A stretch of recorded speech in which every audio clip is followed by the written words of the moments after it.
Alright, welcome back everyone. It is now May 23rd of 2023. Happy Tuesday everybody. I hope you're all having an amazing week so far.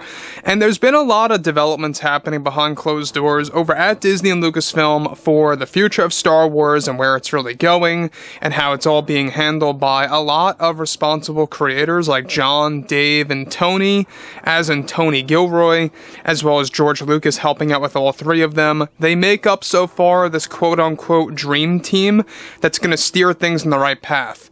This is Mike Zero. Subscribe if you're new and like this video to see future Star Wars updates. I'm also on Twitter at Mike01. I thank you all so very much for the great and kind support, and without further ado, let's get right into the subject.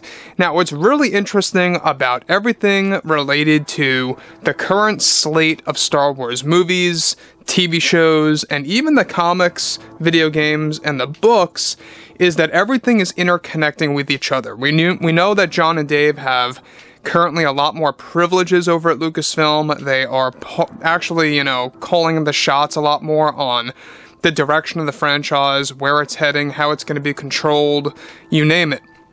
Now, what's interesting, though, is exactly what Disney has on the horizon that's going to be unveiled by this fall at D23, which, by the way, begins in September.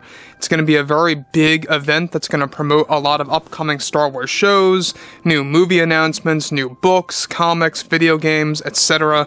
That's really going to set up this massive Star Wars franchise and universe. Now, with that being said and all, alright, what's really intriguing is that with Disney and Lucasfilm preparing to announce a host of new Star Wars movies, currently one of the big plans for them is to announce the Old Republic movies, the first of which is set to star actress MILA Kunis as Empress Valen.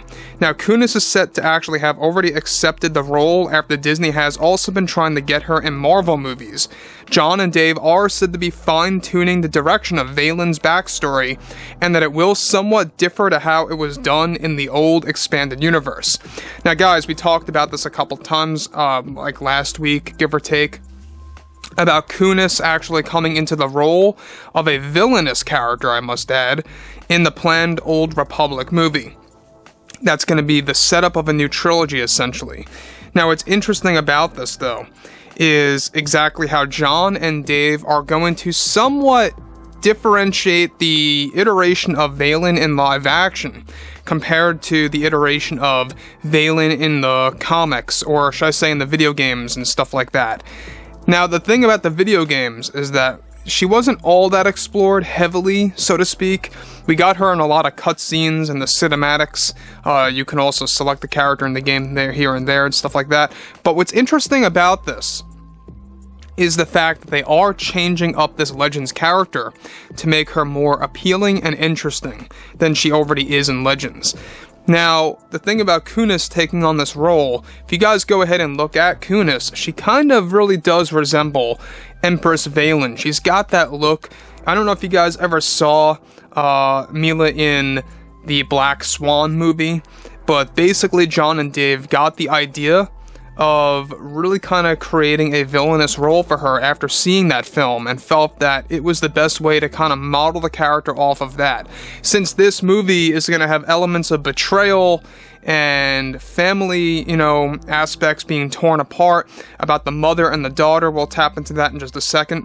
However, on top of this, Kunis' character design is said to involve her appearing very sinister and witch-like in some of the storyboards, that she is using Force lightning and wielding 2 yellow lightsabers in a saber duel against her very own mother, Senya.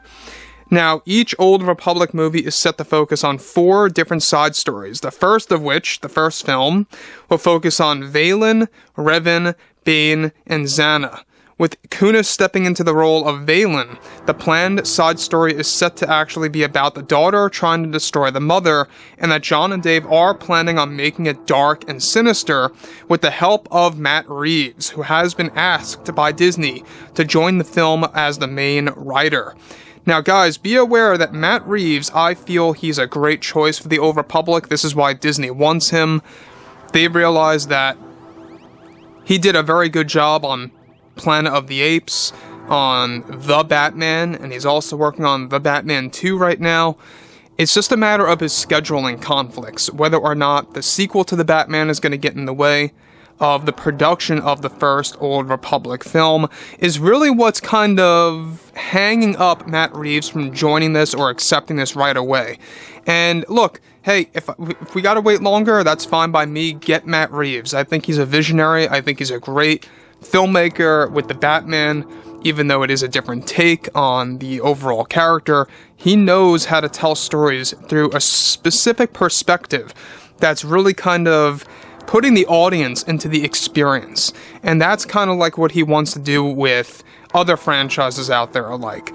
And what better way to do it than Star Wars? So that's why Disney wants Matt Reeves. Now, further from all of this, what's really intriguing is, separate from this one, another big development happening involves Hayden Christensen, who recently just signed on for 2 other Star Wars TV shows that are being handled by both Favreau and Filoni to fulfill more Order 66 flashback scenes, as well as the return of Darth Vader in a brand new mystery project.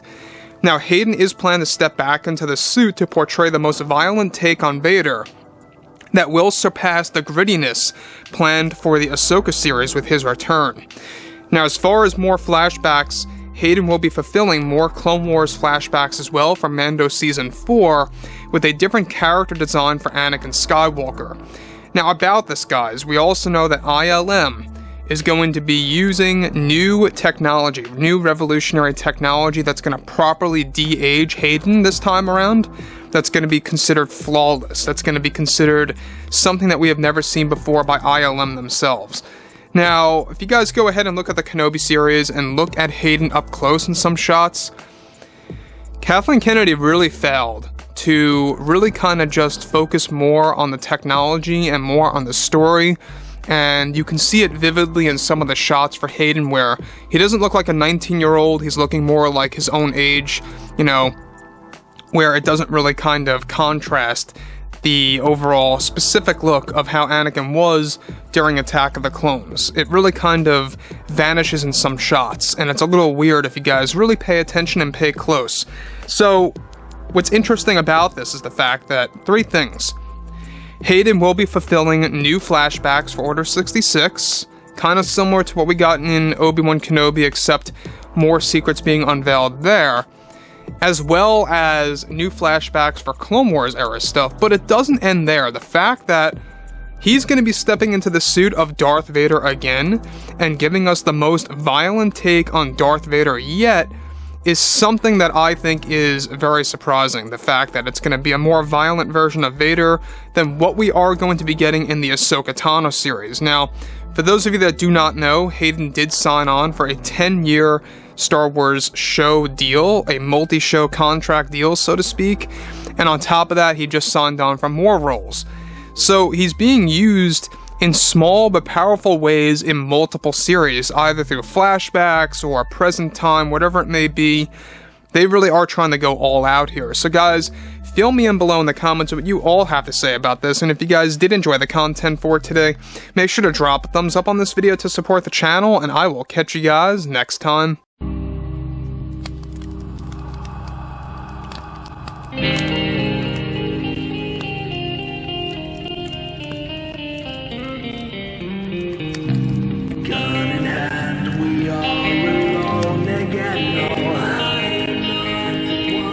From night to moon, we hear them moans again.